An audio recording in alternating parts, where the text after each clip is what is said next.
Tervist, mina olen Silver Sooveli ja täna on jälle kord kavas väike loeng teemal siis Vana-Kreeka sõjandusest.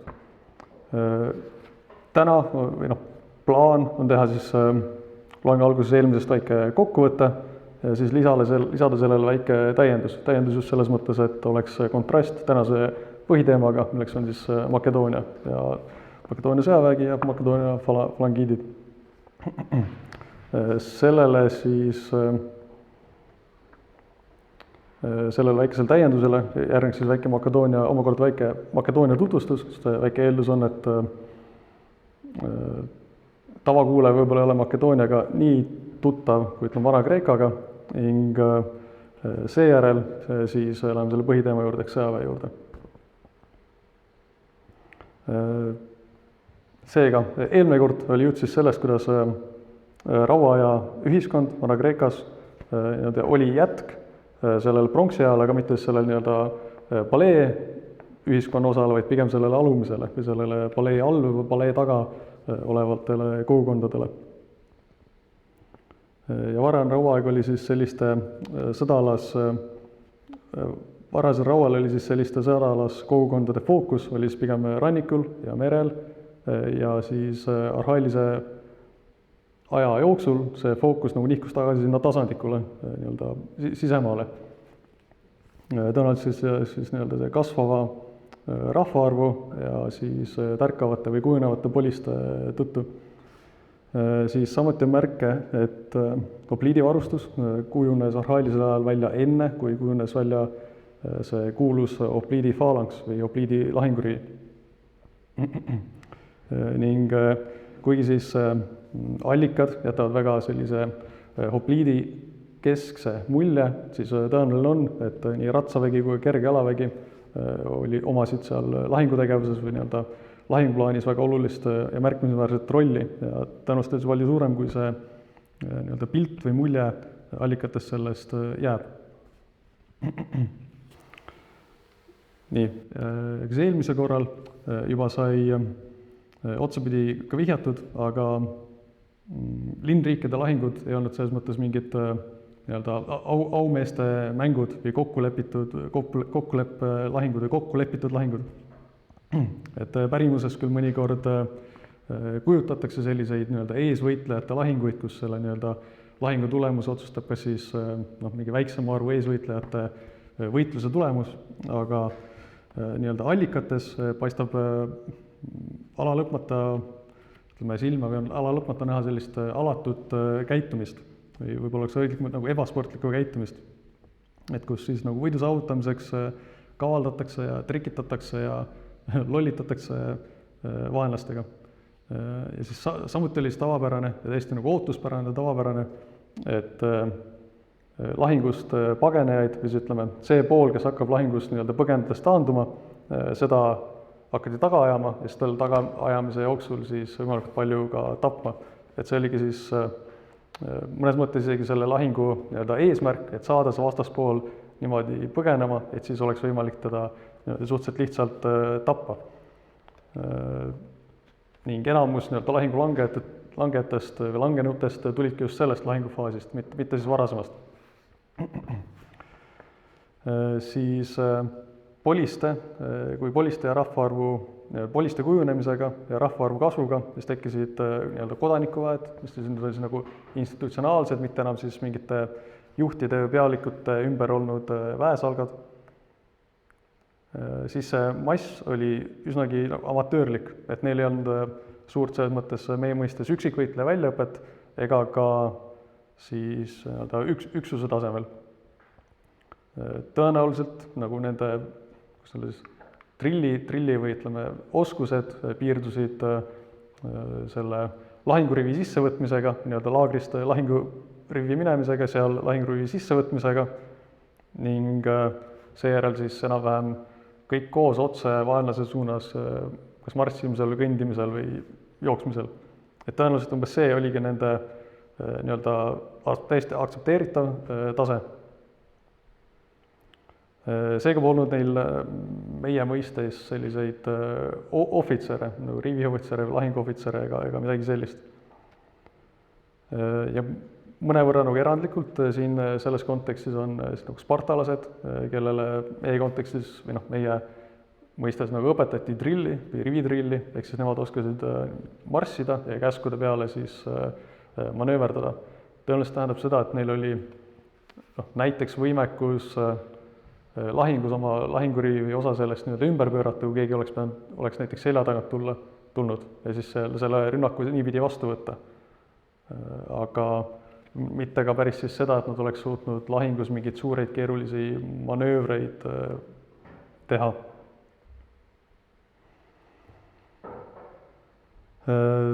Siis näiteks tuleb ära mainida seda, et Ateenas näiteks 4. sajandi jooksul seati sisse midagi meie ajateenistuse sarnast, kus noored Ateena kodanikud pidid mõnda aega, vist oli 2 aastat, põhimõtteliselt olema garnisoni teenistuses, et sinna juurde tõenäoliselt käis ka mingi väljaõpe, aga tõenäoliselt ei olnud see midagi võrreldavat sellise nii-öelda professionaalsetega palgasõduritega.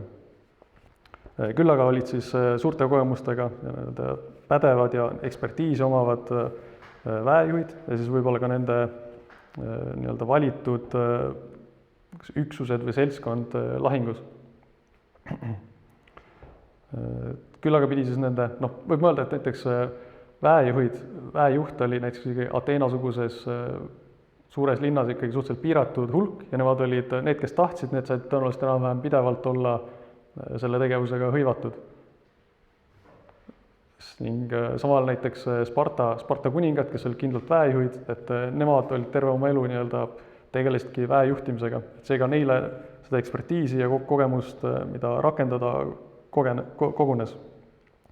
Küll aga pidid nad siis arvestama sellise või oma taktika ja strateegia valikul pidid nad arvestama sellise piiratud võimekusega just oma selle nii-öelda kodanikuarmee massi poolt. Reaalselt siin pildi peal on võib-olla kujutatudki seda, milles nende see nii-öelda taktikalised valikud, kui juba selleks nii-öelda rivilahinguks läks, nendega, millised taktikalised valikud olid, et tõenäoliselt oligi see, et kummale tiivale panna oma see nii-öelda tugevam väljavalitud üksus, keda siis see väejuht ise isiklikult juhtis ja mida oli siis nagu nii-öelda võimalik juhtida, et kui välja pandi 5000 meest, siis seda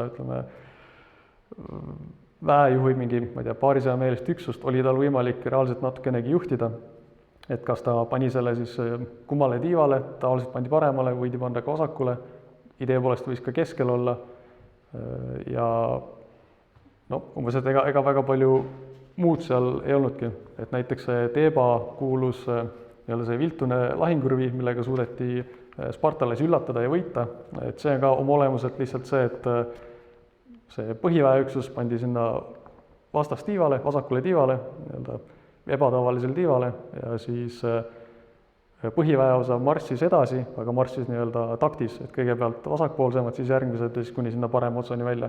Et see ei ole nagu nii suur uuendus või ütleme, nii suurelt taktikaliselt nõudlik, kui see võib esmapilgul tunduda. Ehk siis see oli midagi sellist, mis oli sellele kodanikuväele jõukohane.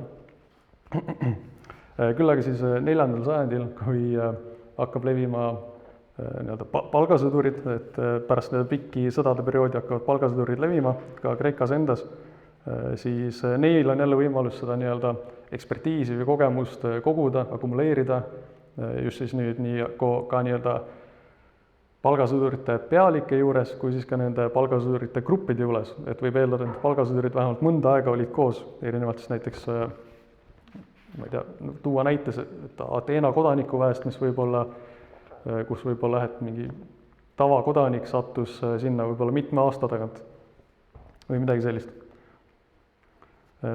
See siis võimaldas või neid palgaväe osas ja palgasõdureid oli võimalik siis, kuidas öelda, neil oli võimalik uuendusi sisse viia, mille vastu näiteks see kodanikuvägi võis olla siis näiteks ideoloogiliselt tõrges, retooriliselt tõrges või siis ka nii-öelda praktiliselt tõrges, et neile võis nii-öelda, heaks näiteks on Ifikrates, kes moodustas siis uued peltastide väeosad, mille uuendus seisneb selles, et need on siis midagi sellist kergejalaväelastest odaviskajate ja siis hopliitide vahepealset, et neil on küll nagu niisugune kerge relvastus, väike kilp ja see on see nagu kerge või selles mõttes nagu mitte raske turvis, aga sellest on neil see pikk koda, et midagi sellist vahepealset. Midagi sellist, et see võimaldas olla väga paindlikud ja nad näitasid oma seda võimekust või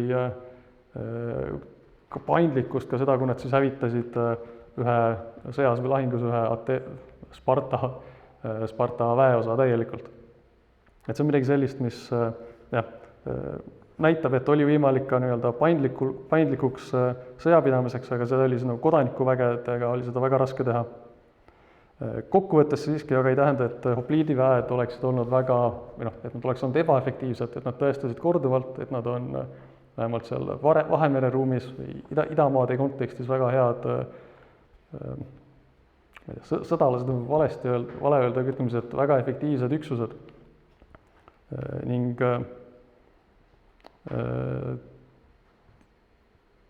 ning kui nad ei oleks, olnud väärtuslikud, siis nad ei oleks ka nii laialt levinud. Ja nüüd siis minna selles Makedoonia teema juurde. Kõigepealt ma tahtsin siin Makedoonia juures nagu rõhutada või öelda, et Makedoonia mõiste on selline laialivalguv, et see võib tähendada mitut asja, et oleneb kontekstis, võib see olla siis antiigi Kreeka piirkond, see võib olla üks kindel Makedoonia kuningriik, see Rooma ja Büntsi ajal võib see olla provints või mingi muu administratiivne jaotuse nimi. Ning siis ka tänapäeval, mida siin kujutatakse ka sellel kaardil, on siis geograafiline Makedoonia piirkond ja siis on poliitilised Makedoonia üksused, mis ka alati ei kattu. Ja siin on selles mõttes see kaart on selles mõttes hea, et siin on see punasega on märgitud see antiik Makedoonia ja siis on näha, et see tänapäeva geograafiline Makedoonia mõiste ja siis antiik Makedoonia mõiste, et need on üsna erinevad. Seda lihtsalt tuleb tähele panna. Kui sellest mõistest endast rääkida, siis mõiste tekkel on see huvitav, et näiteks Homerosel Makedooniat ei mainita, kui Homeros jõuab see Emaatia tasandikuni, mis on see Ala-Makedoonia, see mereäärne piirkond, siis see on just nagu niisugune Kreeka ja Traakia piiriala ning sellest lõuna poole on nagu need viimased kreeklaste poole liitlased ja sellest põhja poole hakkavad siis esimesed Trooja poole liitlased. Et see on nagu niisugune vahepealne maa, kus ei paista ühtegi sellist nii-öelda makedoonlastega mingit tugevat kuningriiki. Teistpidi jälle on siis Hesiodosele omistatud see naiste kataloogis on Makedoonia juba olemas, kuigi seal on ta sellise, kuna seal on sugupuut, siis on see makedoonlaste esiisa on pandud hellenite esiisa lähisugulaseks või väga lähedaseks sugulaseks. Et seal on ta siis juba olemas. Aga see Makedoonia sõna ise, see tuleneb siis Indo-Euroopa, proto-Indo-Euroopa tüvest või kui ma õigesti loen mekk, ja siis see peaks tähendama kas pikka sifakat või kõrget. Et siis makedoonlaste kontekstist on siis seda loetud, et see tähendab siis kas siis mägilasi või siis ongi sihvakaid inimesi või pikkas inimesi, midagi sellist. Ja huvitav võib-olla on, et näiteks inglise keelde on see, ma ei tea, kas siis see tüvi või sellest tüvest jõudnud sõna, kas siis ma ei tea, säilinud või jõudnud kuskil teistpidi, on meager, millele on siis ka sellise sihvaka tähendus olemas. Ning kui rääkida Makedoonia sellest kujunemisest või siis kuningriigi kujunemisest, siis see kujunemine ongi niisugune nagu järkjärguline. Ma ei tea, see kaart on võib-olla väike, et ma panen selle järgmise suurema kaardi ja siis ma saan siin käega näidata. Põhimõtteliselt siis kuskil 7. sajandi jooksul, millele vihjab võib-olla ka see Homerose ja Hesiodose see nii-öelda erisus, 7. sajandi jooksul siis tulid Üle-Makedooniast, mis on siin kaardi peal selle lillaga märgitud alast, lähtuvalt tulid siis makedoonlased ja vallutasid Piera piirkonna, et mis on siin see helesinine. Sealt nad ajasid siis nii-öelda eelnevad asukad ära ning see sai siis nende uueks tugipunktiks. Uue pealinna rajasid nad siia mõnes mõttes nagu teisele poole, siia ülemise tasandiku poole avanevale mäe küljele ning siin selle Haljakmoni jõe ületuskohta, et siis nii-öelda strateegiliselt olulisse kohta.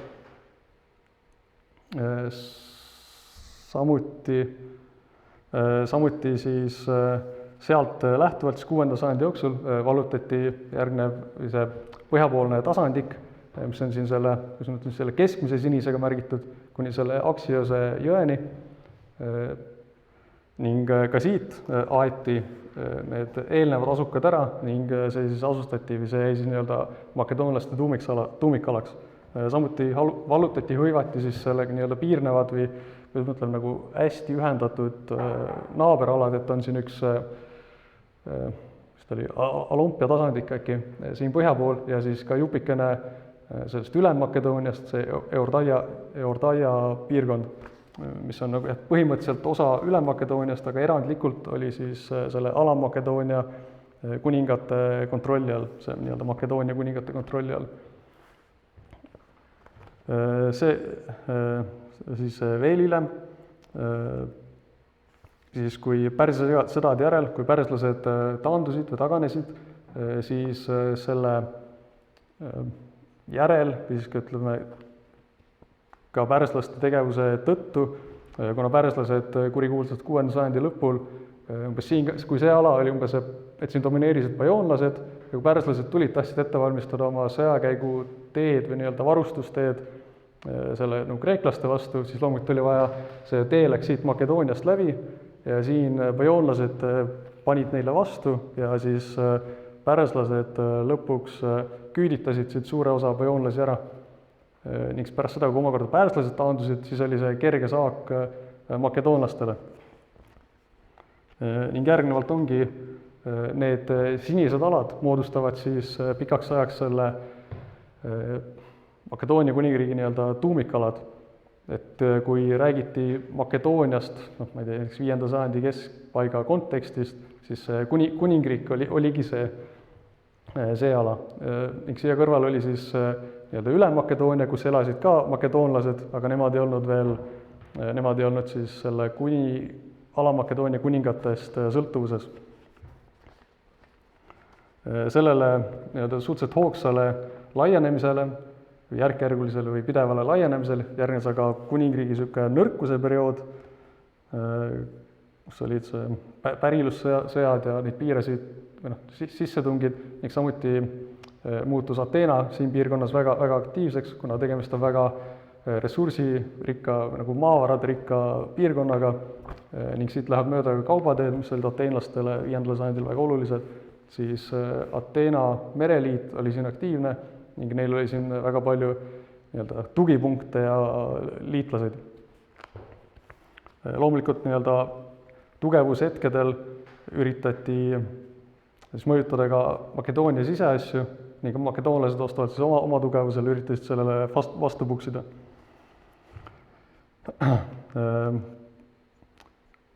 Sellele siis omakorda 4. sajandi keskel, kui pääseb võimule Philippas II, siis sellele järgneb väga kiire ja jõuline laienemine. Philippasel õnnestub üsna kiiresti või lühikese aja jooksul ühendada siis selle oma kuningaga või jõukonnaga väga kindlalt see Ülem-Makedoonia ja mitte ainult siis nii-öelda administratiivselt, vaid ühendab ka need Ülem-Makedoonia erinevate piirkondade eliidi ja võib-olla seadus ka nii-öelda kuningakojad, seob need kindlalt enda jõukonnaga ja nüüd järgnevalt on see Ülem-Makedoonia kindlalt Makedoonia osa. Samuti õnnestub tal vallutada ka see Strymoni jõe org, mis on siin selle tumedama rohelisega märgitud, mis oli samuti selline, kus me ütleme siis nagu majanduslikult potentsiaalikas piirkond või seal oli väga tugev tagamaa, seal oli väga tugev Kreeka linn, see Amfipolis, mis oli asutatud ateenlaste poolt, aga üsna kiiresti saanud iseseisvaks, jõukaks, tugevaks. Oli piisavalt tugev, et läbi kogu oma kuni Philipposeni panna ateenlastele vastu ja mitte saada vallutatud ateenlaste poolt. Just sellest Rüümani jõeoru ja selle lähedal olev Bangaiani mäe, kus olid tähelepanuväärsed kulla ja hõbeda leiukohad, just selle vallutamine ja oma kuningriigiga liitmine, just see andis Philipposele sellise kõige vajalikumal hetkel oma valitsuse alguses väga tugeva majandusliku baasi, millega ta sai siis ellu viia oma selle armee reformimise ja muud niisugused head ja vajalikud asjad. Samuti siis, kui tal oli, ja võib-olla just mainin ka seda, et see Üle-Makedoonia liitmine enam-vähem kahekordistas või duubeldas see Makedoonia rahvaarvu ja see tähendab ka siis värbamisbaasi või elavjõudu see Makedoonia sõjaväele, et see oli väga-väga oluline. Ning 340-ndatel vallutas ta ka selle Halkidike poolsaare, mis on siis põhimõtteliselt oli kreeklaste kolonisatsiooni koht või sihtmärk, et tal õnnestus see vallutada, hävitas seal see kõige tugevam linna Olüntose ja samuti liitis selle piirkonna siis Makedoonia riigiga. Ja nüüd siis sellest nii-öelda märgitud aladest või pideva joonega märgitud aladest, need said siis nii-öelda moodustasid selle nii-öelda uue Makedoonia, et kui varasemalt oli Makedoonia niisugune definitsioon või nagu määratlus oli kitsam, siis nüüd see läks laiaks, hõlmas palju laiemat ala ning järgnevalt siis, kui räägiti Makedooniast, siis mõeldi, kogu sellest piirkonnast. Samuti, et kuigi ta, edaspidi väga palju alasi enda kuningriigiga otse ei liitnud, siis ta kindlustas niisugused piirialasid, ma ei tea, kuidas nimetaks, piiride õgvendamist või siis nagu nii-öelda kaitstavate piirkondade või strateegiliste olukordade oluliste piirkondadele kontrolli võtmist, et seda tegi ta siit nende järvede juurest, kus läksid ühendusteed põhja ja lõuna ja ida ja lääne suunas. Mõnevõrra kaugemal siinpool on ka Epeirose kuningriik, ka see õnnestus tal enda mõju alla saada. Lõuna pool Thessaalias, põhimõtteliselt seal sai ta põhimõtteliselt föderatsiooni presidendiks ja vägede ülemjuhatajaks, samuti tema kontrolli alla ning kaugemal siit, mis on siis see Traakia mereäärne tasandik, mis läheb Dardanellideni ja kaugemal Konstantinoopolini välja, et ka seal asus oma mõju laiendama ja siis samal ajal siis ateenlaste mõju vähendama. Ja sellega siis mingi väiksed minimaalsed piiriõgvendused käisid kaasa, näiteks ta võttis Thessaalialt ära, sellise mitte kuigi olulise piirkonnaga tõenäoliselt oli sellel, kuidas ma ütlen, see nagu Makedoonia jaoks mingi tähtsus või kultuuriline tähtsus ja selliseid piiriõgvendusi ta tegi. Ja siis, kui nüüd natuke Philipposest veel rääkida, et ta oli siis väga, ma ei tea, osav ja kaval poliitik, ta alati leidis viisi, kuidas oma siis eesmärke saavutada ilma kas siis oma renomeed rikkumata. Tal ei olnud kunagi näiteks probleem vanduda igavest sõprust, ise samal ajal siis selle sõbra vastu sõdaplaanides ning siis õigel hetkel välja tuua ettekäändega, miks oli siis vaja tema vastu sõtta minna. Näiteks oli ta siis ka kuulus selle poolest, et ta kasutas oma eesmärkide saavutamiseks abielusi, et Kreekas ei olnud polügaamia nagu mitme naisega abiellumine väga tavaks, aga Makedoonia pool, kus oli kombed natuke barbaarsemad, seal oli see veel täiesti aktsepteeritav, näiteks Philippose isal oli ka 2 naist, mis tekitas talle hiljem probleeme nii-öelda pretendentide näol.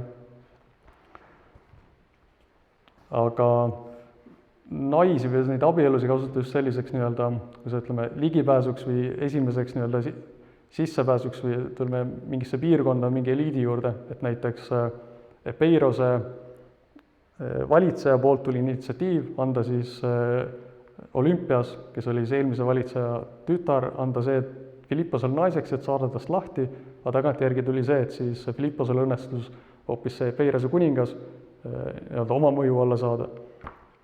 On see nagu üks näide. Ja üldse, kui siis, selles mõttes võib öelda, et tänapäeva sõnadega kasutas ta siis nagu kogu sõjapedamise spektrit enda eesmärkide saavutamiseks ära, et see minu eelnev uurimustöö põhimõtteliselt siis võrdleski tänapäeva hübriidsõja nagu teooriaid ja siis nagu Philippose tegevusega ja seal on ühisosa või sinna kattuvust on nagu täitsa märkimisväärne ja suur osa. Et see nüüd nagu ei tähendaks, et Philippos oleks olnud mingi hübriidsõja leiutaja, vaid pigem seda, et oli väga sihikindel ja laiahaardeline põhjalik oma eesmärkide saavutamisel. Ja siis tema see nii-öelda suur eesmärk võis olla, ütleme, võib kindlalt väita, et see oli Pärsia-aastane sõjakäik ja mina olen seda meelt, et see eesmärk püstitati ka üsna varakult, räägime 350-ndatest, mitte 40-ndatest. Ja see annab nagu, see raamistab siis kogu tema tegevuse sellise väga, ütleme, annab selle väga loogilise raamistuse. Aga tuleb siis tõdeda, et siis tema võimultuleku hetkel oli Makedoonia väga raskes olukorras, kus ütleme, oli siis väike ime, et Philipposel õnnestus üldse Makedoonia kuningriik nii-öelda püsima jätta ja kindlustada selle püsima jäämine. Ning veel suurem ime on, et siis nagu oma valitsuse lõpul suutis ta Aleksandrile edasi anda kuningriigi, mis oli siis nagu Kreekas domineerivaim ja juhtivaim jõud ja meil oli ka siis väga efektiivne ja tähelepanuväärselt võimekas sõjavägi. Tegemist on nagu väga suure saavutusega. Ja nüüd siinkohal oli mul plaanis natukene sellest Philippose esimestest nii-öelda valitsusaastatest rääkida, aga kardan, et ma pean sellest ikkagi vahele jätma. Või mul tulen pärast selle juurde tagasi, kui aeg üle jääb. Aga siis Makedoonia sõjaväest. Et traditsiooniliselt siis see tähendab põhimõtteliselt enne Philippost oli Makedoonia tuntud oma väga hea ratsaväe poolest ja see kehtis siis nii Alam-Makedoonia kui selle Makedoonia kuningriigi kui selle Üle-Makedoonia kohta. Et mõlemad teati kui väga hea ratsaväega piirkonda. Ja see Üle-Makedoonia, see ratsaväe, võimekus ratsaväega välja panna oli selles mõttes tähelepanuväärne, et see jäänud palju välja sellest Makedoonia kuningriigi omast, et see Alam-Makedoonia omast. Et kokkuvõttes võib-olla isegi Üle-Makedoonia kokku pani rohkem välja kui Alam-Makedoonia ratsaväega. Teisalt aga oli siis levinud arusaam, et jalavägi oli makedoonlastel pigem kehv. Tõenäoliselt oli tegemist sellise kerge jalaväega, kes viskasid pigem odasi, kui et oleks olnud sellise raske relvis lahingurivi jalavägi. Näiteks on üks seik, kus jälle makedoonlaste jaoks raskel hetkel kutsuti siis Alkedike ja Olümpose, see on see lõunast olev see kolmeharuline poolsaar, selle liidu vastu võitlema spartalased, kus Sparta väejuht tuli, siis tema nõuanne selle Makedoonia kuningale oli umbes selline, et hangi palgasõdureid, mis vihje on siis selline, et tema enda sõdurid ei kõlba kuhugi. Aga see käib siis nagu jalaväe kohta, mitte ratsaväe kohta. Allikad viitavad ka sellele, et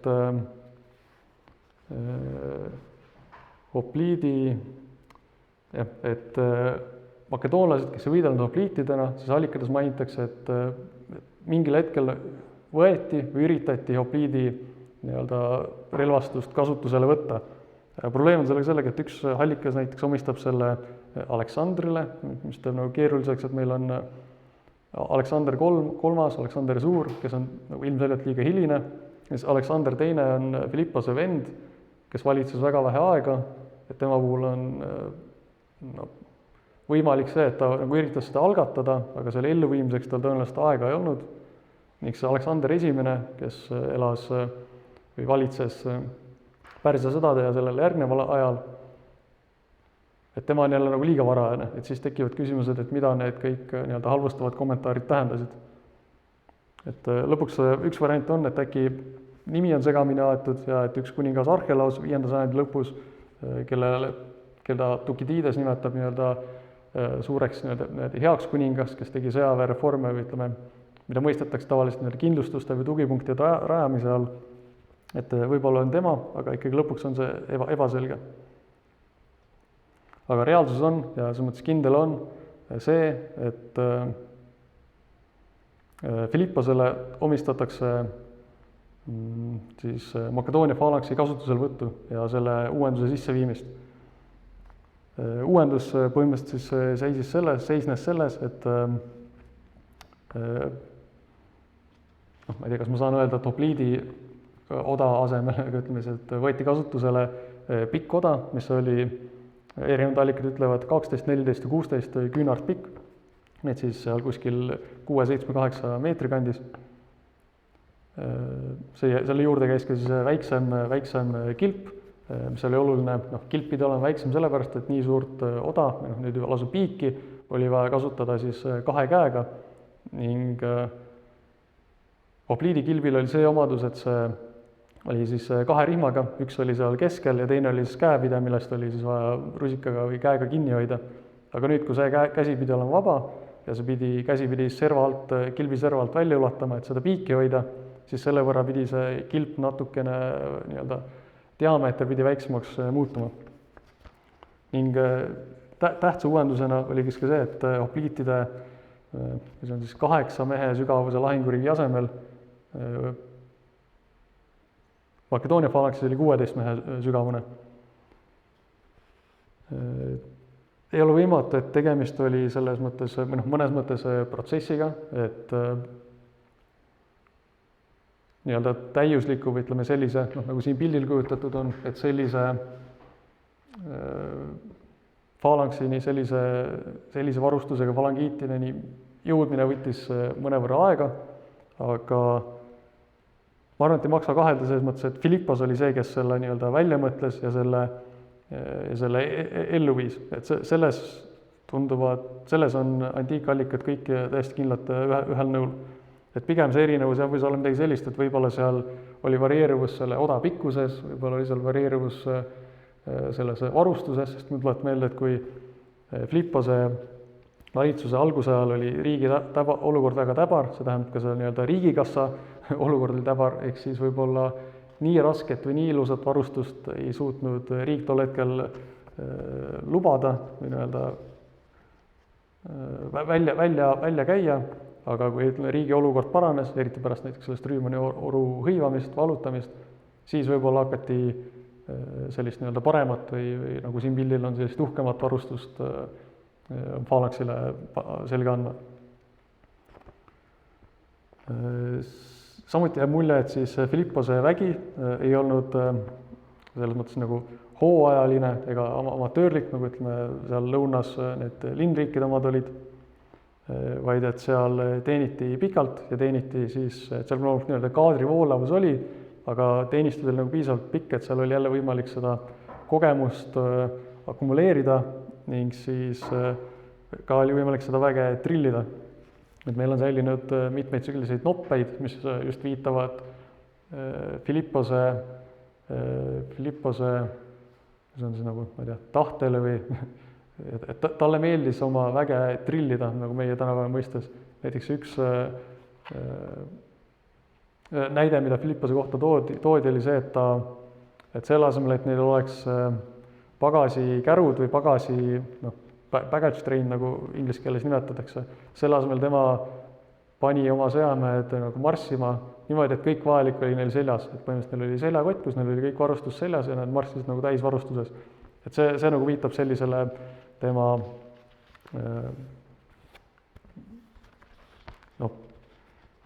ma ei tea, eesmärkidele või kuidas ta trillis oma väge. Samuti siis see 16x6 plokk, mida on siin pildigi kujutatud, see on 256 meest, et selle ka manööverdamine, ütleme selle juba siis lahinguväljal lahingurivvi panemine, see eeldas juba ohvitserkonda. Et see oli piisavalt keeruline, et see juba vajas ohvitsere. Ja neid ohvitsere oli palju, et pärast tuleb nende kohta ka näide. Samuti, et võib-olla isegi mitte nagu vähem tähtsamalt, et kuigi tal oli väga hea ratsavägi olemas, siis ta muutis selle ratsaväe relvastust niimoodi, et nende relvastus oli nüüd nagu pikk oda millega muutus tema ratsavägi siis kindlalt selliseks, inglise keeles nimetatakse nagu šoki ratsaväeks, et see ratsaväe rünnak muutus selleks põrmustavaks või otsustavaks löögiks.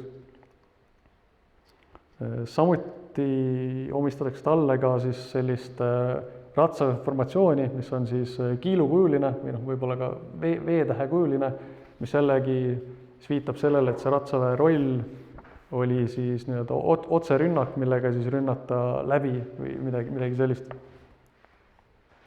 Nagu mainitud, siis tema väe suuruse mõttes oli väga oluline see Üle-Makedoonia liitmine, mis suurendas tema seda väge 2 korda ning samuti siis ka Thessaalias domineerimine, kuigi ta nagu Thessaaliat kunagi ei liitnud oma seal nagu Makedoonia kuningriigiga, nominaalselt ei Thessaalia liit nii-öelda eraldiseisvaks ja vaid nagu liitlaseks, aga siis kuna ta oli seal see föderatsiooni president põhimõtteliselt ja vägede ülemjuhataja, siis tema mõju oli seal väga suur.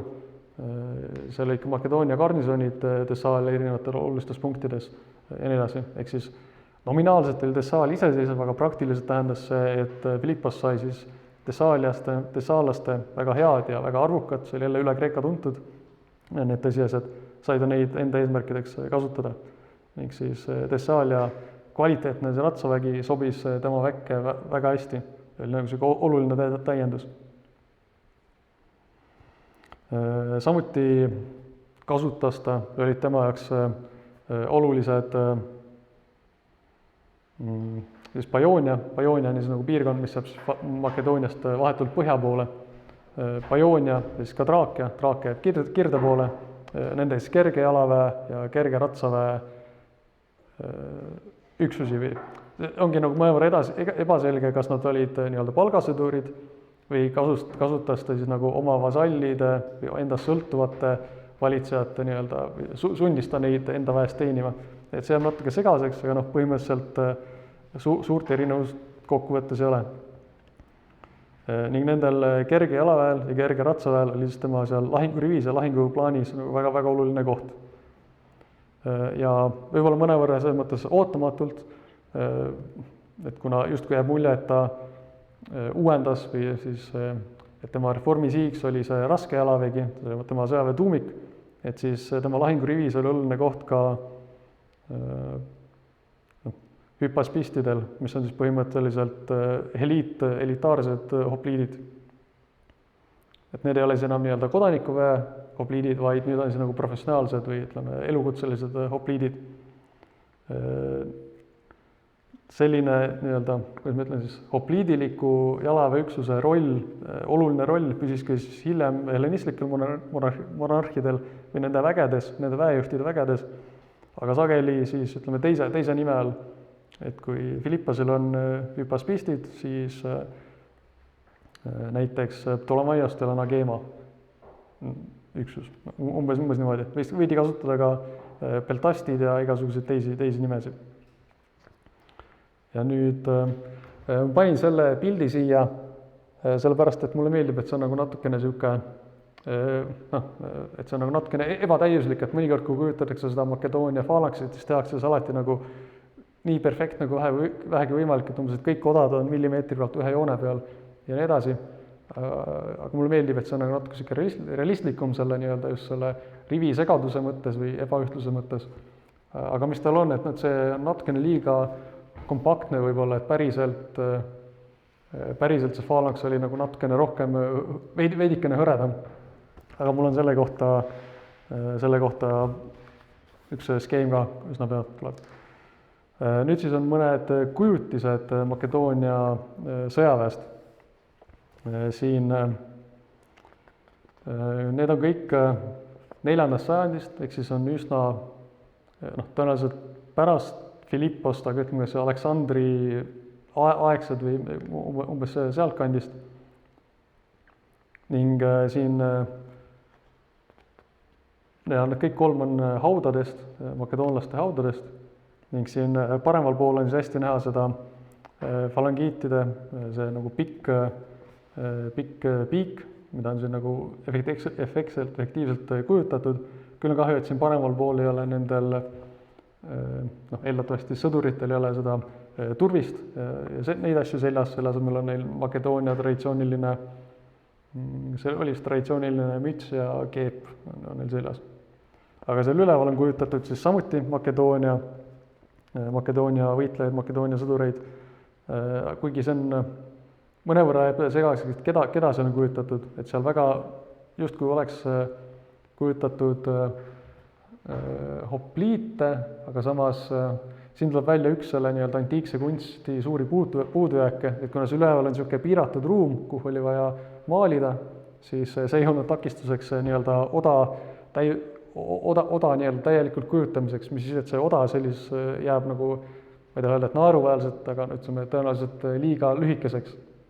Ja selles mõttes on nagu natuke raske siis kindlaks teha, kes seal siis võivad olla. Et väga tõenäoliselt hopliidid siis Makedoonia väest. Siin keskel on samuti üks hauakujutis, mis minu arust, kas ta oli sealt samast lähedalt, äkki isegi sellest samast hauast. Et siin on seal keskmisel kujutisel väga hästi näha see linases turvis, linatooraks. Kuigi ka siin jääb nagu natukene segaseks, et kellega siis tegemist võib olla, et meil on siin oda, pikk oda, mis oli jälle ülemist tippu jälle näha, ning ümarkilp, mille suurust on nagu mõnevõrra raske hinnata, et see võib olla nii see hopliidikilp, see võib olla ka see Makedoonia falanksi telamon kilp, see väiksem kilp, aga kuna see kvaliteet on selline, siis päris selge ei ole, et muidu reegel peaks olema, et see väiksem kilp on lapikum ja hopliidikilp on siis sügavam või kumeram, kuna sellel pidi olema võimalus hopliidikilpiga nii-öelda õla peale toetada. Et siin jälle võib olla tegemist mõlemaga. Tõenäoline vast ikka on, et see on see falangiit.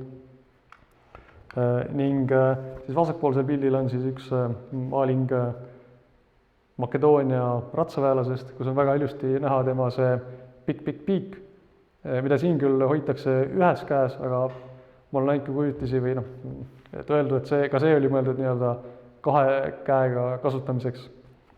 Ja ma siin ei toonud pilte välja, sest nende kvaliteet on väga hea, aga Makedooniast on pärit siis münte, kus Filippos isa ajast on ka münt, kus on kujutatud ratsaväelast, ühel pool on see kuninga peakujutis ja teisel pool on siis ratsaväelane, kus siis Perdikas teise ajal on selgelt näha, et ratsaväelasel on peos 2 viskeoda, aga Filippos teise aegsel mündil, kus on ka kujutatud ratsanikku, seal on väga selgelt näha, et on selline üks pikk oda või piik.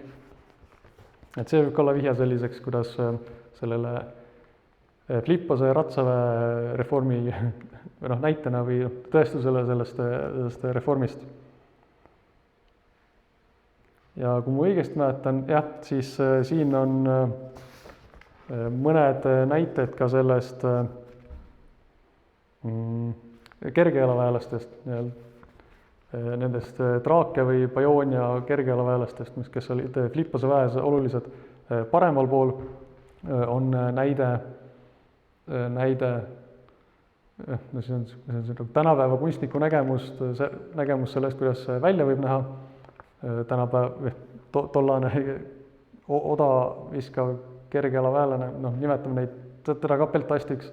See on eriti hästi on näha see pelte, see on siis nagu väiksem, kergem kilp, millel on, see on niisuguse kuusirbi-kuuline, ehk siis seal on see väike avaus.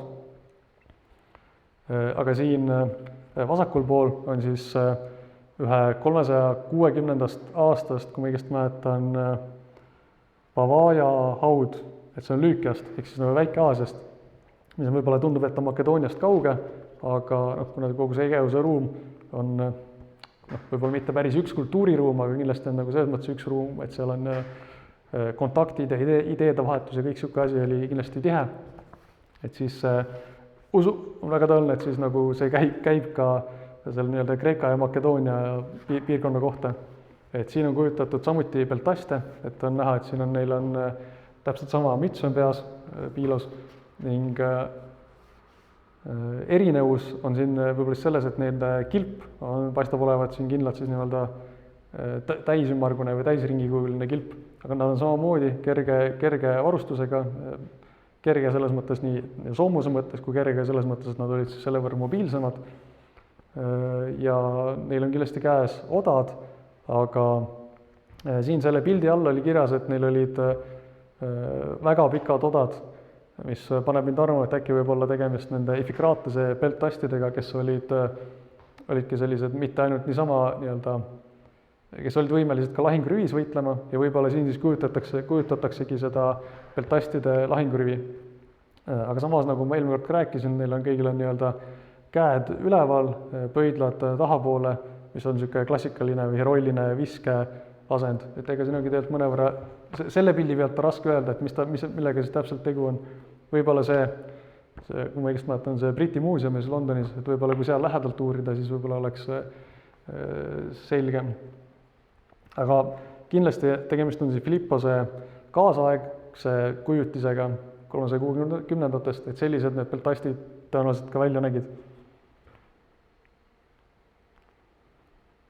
Nii, ja nüüd siis on see mõned skeemid sellest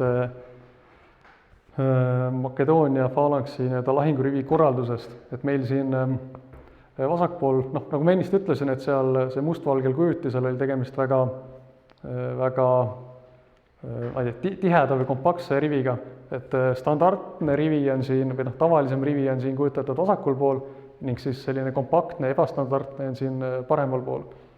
Standardne oli see, et selle meeste vahele jäi umbes meeter maad, või seda on võib-olla hea mõelda, et umbes kui need mehed siin sama seisaksid, siis ühe kilbiga saaksid vahelt, niimoodi kilparisti, et saaksid vahelt läbi kõndida. Ja siis kompaktne on selline, kus sellesse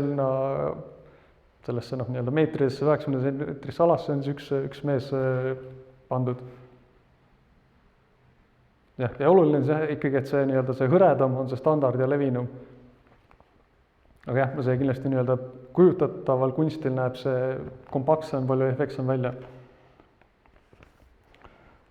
Aga siis see parempoolne kujutis, et nagu ma ütlesin, et Makedoonia Phalanxis oli see nii-öelda väga palju ohvitsere, meie mõistes allohvitsere, ning et selle funktsioneerimine ja selle ka opereerimine, et see nagu nõudis väga suurt osa, nõudis suurt ohvitseride arvu.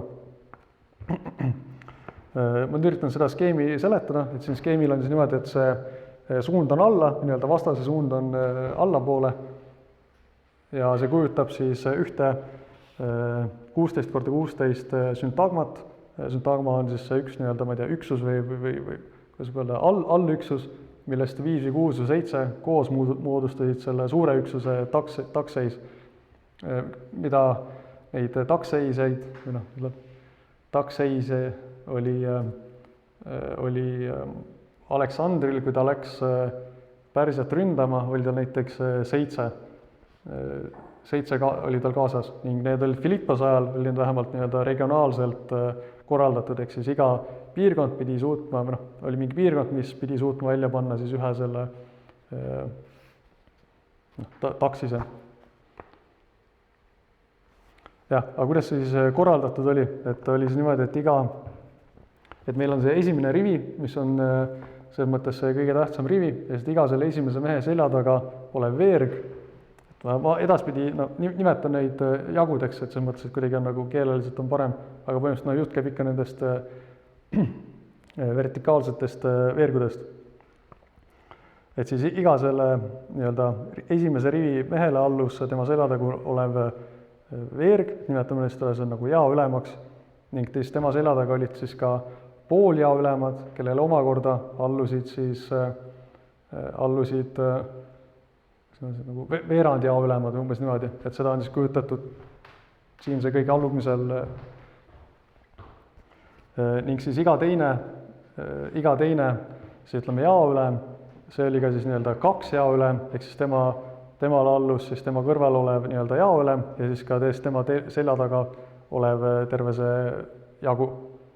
Ja siis omakorda iga teine, see 2 jaoülem oli siis, ma ei tea, kuidas me ütleme, 4 jaoülem või siis ütleme veerand üksuse ülem, et temale allus kõigepealt loomulikult see enda seljatagune, siis talle allus enda kõrval olev jaoülem ja siis talle allus seal kõrval olev, lähedal olev 2 jaoülem, kellel siis omakorda allus see üks jaoülem.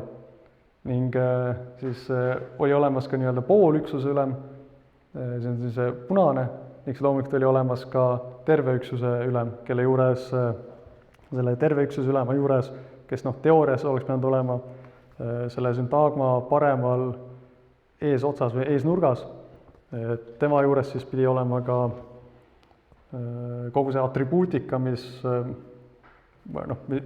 see üksus vajas, et seda juhtida. Ma pean silmas nagu neid standardeid, lippe, võib-olla mingeid neid pasunaid, jooksikuid ja sellist asja. Ning et see siis ilmestab seda süsteemi nõudlikkust ja siis selle nii-öelda tugevust, aga mõnes mõttes ka võib-olla sellele nõrkust, et kui sellist, et see kindlasti nõudis nagu trilli ja vilumust, eriti olulised olid need jaoülemad ja võib-olla ka siis nagu pooljaoülemad ja võib-olla ka just need viimased, et kui seda üksust oli vaja ümber pöörata, siis need olid siin järsku väga tähtsad inimesed.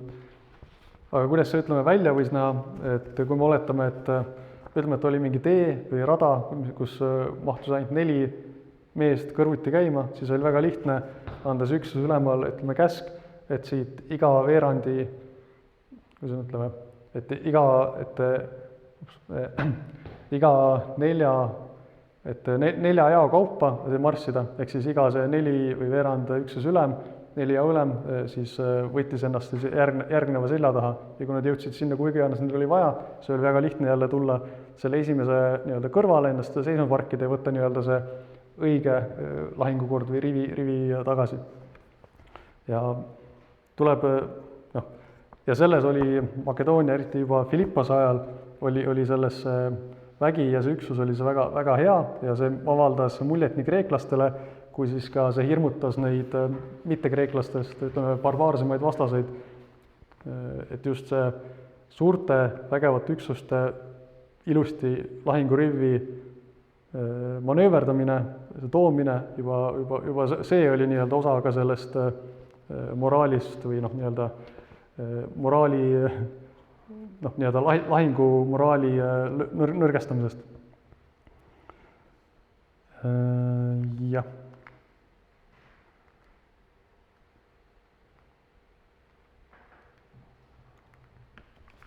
Nii, ma võtan siit. Peaks olema veel, jah, nii. Siis võib-olla oleks paslik siin rääkida ka sellest Aleksandri ja Philippose lahingust, et see Aleksandri lahing, et see ma lihtsalt panin, et see nagu kõlas minu arust lahedalt, aga tegelikult Aleksandri ja Philippose puhul, et nende see, et kui neil on see tööriistakast, siis neil oli ka nii-öelda oma lahinguplaan, et kuidas seda tööriistakasti nii-öelda kõige efektiivsemalt kasutada. Aga ja see nagu plaan erines mõnevõrra sellest, mida siis sarnast tööriistakasti kasutavad hellenistlikud monarhid ja väejuhid, et mis nende plaan oli. Et siin on nagu mõned erinevused ja see põhjus on tegelikult nagu hästi lihtne ja loogiline, et kui Philippose ja Aleksandri ajal oli tegemist sellise väga unikaalse või siis ma ei tea, kas ainulaadse sellise väega, siis hellenistlikul perioodil, kui kõik need monarhid ja kuningirid kasvasid välja sellest samast süsteemist, siis loomulikult hakkasid ehitama kõik selle sama süsteemi järgi ka sõjavägisi, ehk siis erinevalt Aleksandrist ja Philipposest pidid nemad võitlema täpselt samasuguse väe vastu. Ehk siis kui Aleksander võitles nagu asümmeetrilise vastaste vastu, siis nemad võitlesid sümmeetriliste vastaste vastu. Ja sealt oli vaja siis ka tekitada teatavad selliseid korrektuure ja et see Aleksandri ja Philippose lahinguplaan tõenäoliselt ei oleks töötanud neil nii hästi. Ning siis kuigi siis raskealaväelased olid Raskejalaväe nagu faalanks, Makedoonia faalanks oli selle Philippose ja Aleksandri väe nagu tuumik ja see oli ka justkui selle ümberkorralduste sihtmärk või fookus, siis lahinguplaani järgi, kui kõik läks plaanipäraselt, andis selle otsustava löögi ikkagi ratsavägi.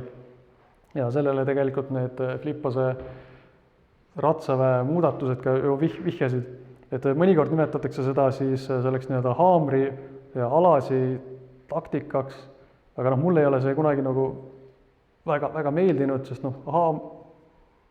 haamer ja alasi, ma ikka ütlesin alasi, ütlesin vasar ja haamer. Ja ma lootsin, et haamer ja alasi, et see haamer ja alasi minulus tekitab alati seda muljet, et umbes et eest ja tagant või nagu ülevalt ja alt, aga siin tuleb tähelepanu,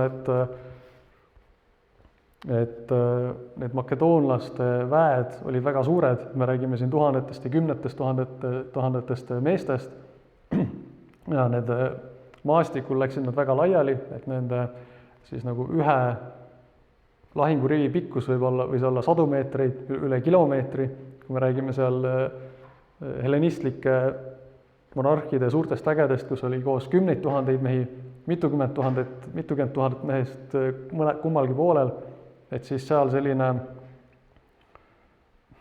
ma ütlen nagu, et ratsaväega selja taha, ütleme vastase teise väe selja taha minemine, et see ei ole nagu lihtne, et see võtab tohutult aega, see on nagu hullult signaliseeritud ja pealegi see ei pruugi olla nii-öelda lahinguruumiski võimalik.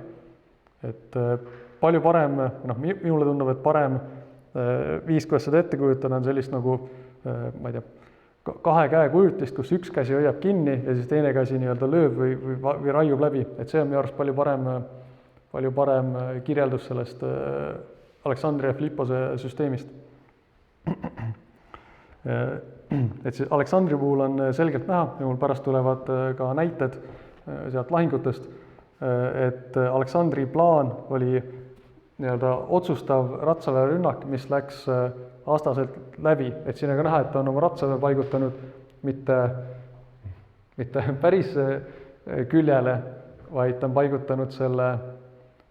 paigutanud selle siis nii-öelda jalaväe lähedale, et see mõte oligi, et tema plaan oligi otsida sealt selline avaus või pragu või väike tühimik, kuhu ta saaks siis ratsaväega sisse rünnata ja siis siin kõrval olevad nagu jalaväelased tulevad teda siis seal toetama.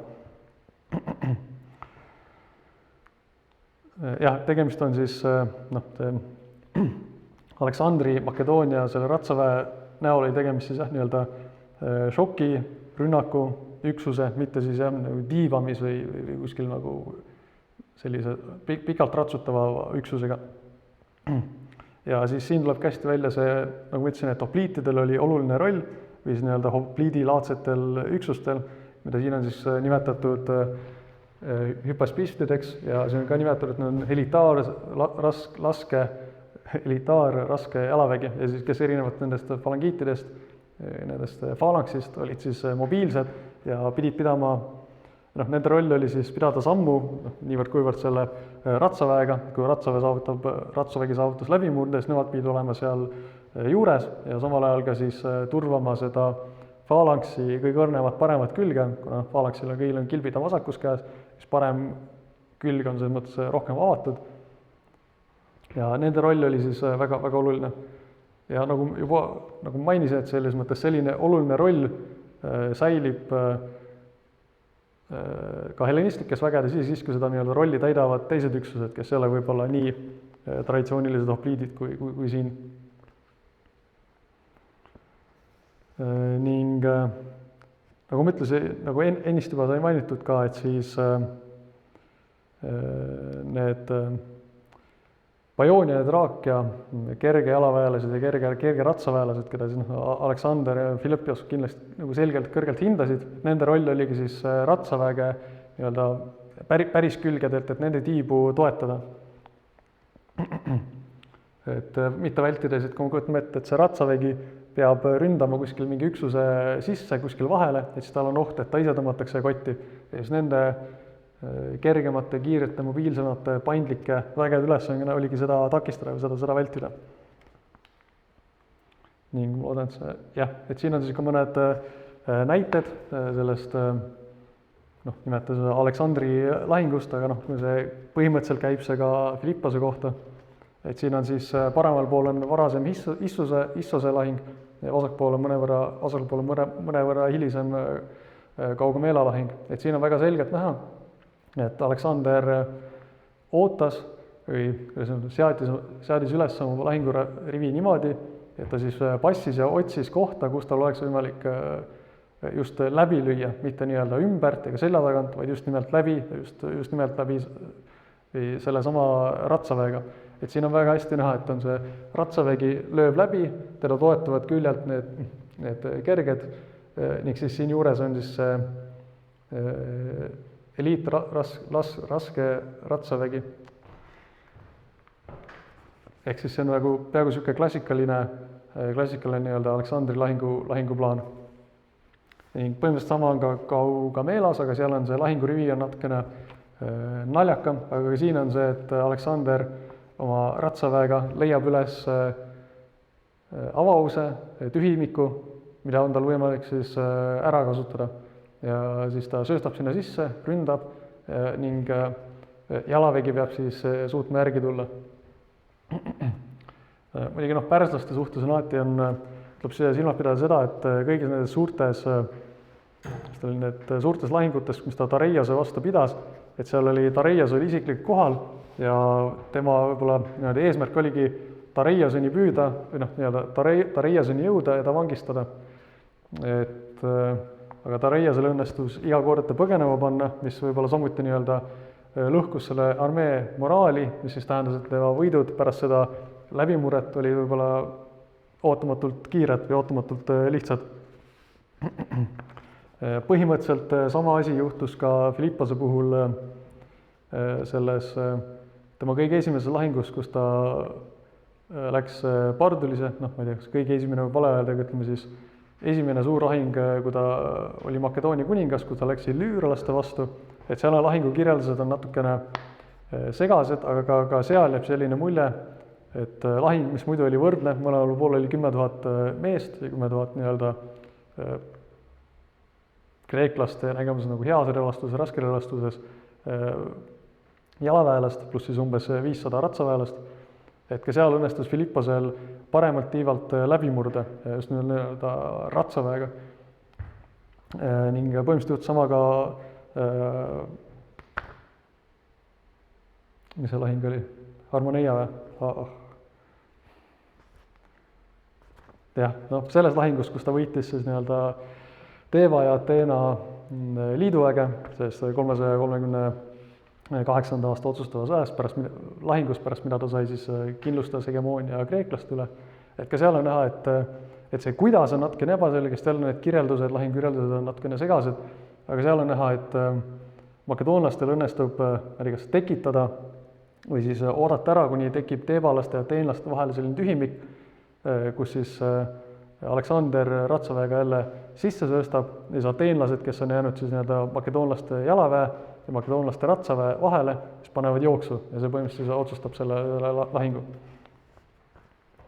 Et see on nagu selline nii Aleksandri kui ka Philippose käekiri nagu selgelt.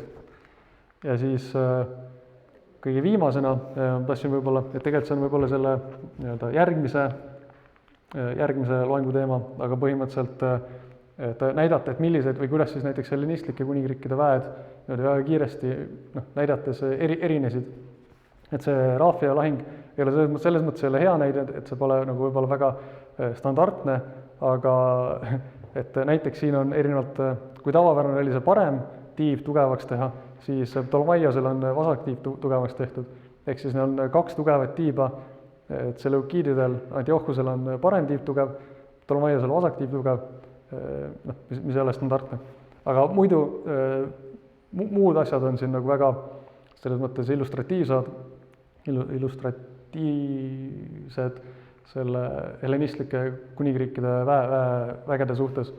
Et nüüd neil on näha selgelt, et ratsavägi on siin täiesti tiibadel, ratsavägi ei ole enam siin selle faalangsi ja selle raskema jalaväe kõrval, need on täiesti tiibadel.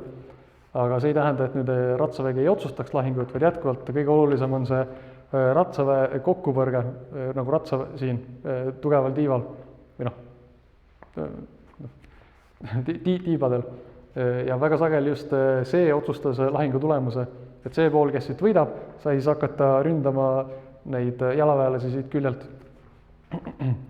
Ja sellepärast on selle vältimiseks, sellest tulenevalt on hellenistlikel vägedel väga olulised need siin on nad kirjas keskmise jalaväe, ütleme, nad on siis sellised paindlikud, aga rasked, aga mitte nii rasked nagu või nii liikumatud või nii aeglased nagu need falanksiväed, et nende roll on neil hästi suur, et need peavad siis nagu olema ühenduslüli selle ratsaväe selle falanksi vahel ja siis, et takistama või mitte kindlustama, et ei tekiks sellist tühimikku, mida näiteks Aleksander otsis oma lahinguplaani järgi. Ja nendel on siis niisugune nagu väga oluline roll. Raafia selles mõttes ei ole hea näide, et Raafia on üks näide lahingust, kus Antiochus võitis selle oma paremal tiival ratsaväe kokkupõrke, aga siis Ptolemaiosel õnnestus taanduda siia tsentrisse, käskis oma falanksitel edasi marssida, rünnata ja siis see falanks lõi seleukiidide falanksi taganema puruks. Nii et see on siis nagu ebastandardne näide, kus lahingu otsustas jalavägi, mitte ratsavägi. Aga muidu hellenistlike vägede puhul jätkuvalt ratsavägi on see A ja O ja siis küll Makedoonia falanks on küll lahingu tuum, aga nagu tuumik või selles mõttes väe tuumik, aga ta ei ole see lahingu otsustaja. Et selles mõttes see on ikkagi jätkuvalt sarnane selle Aleksandri ja Filippose lahinguga. Ja nüüd just aeg on täis, ma arvan, et siin on paslik lõpetada ka.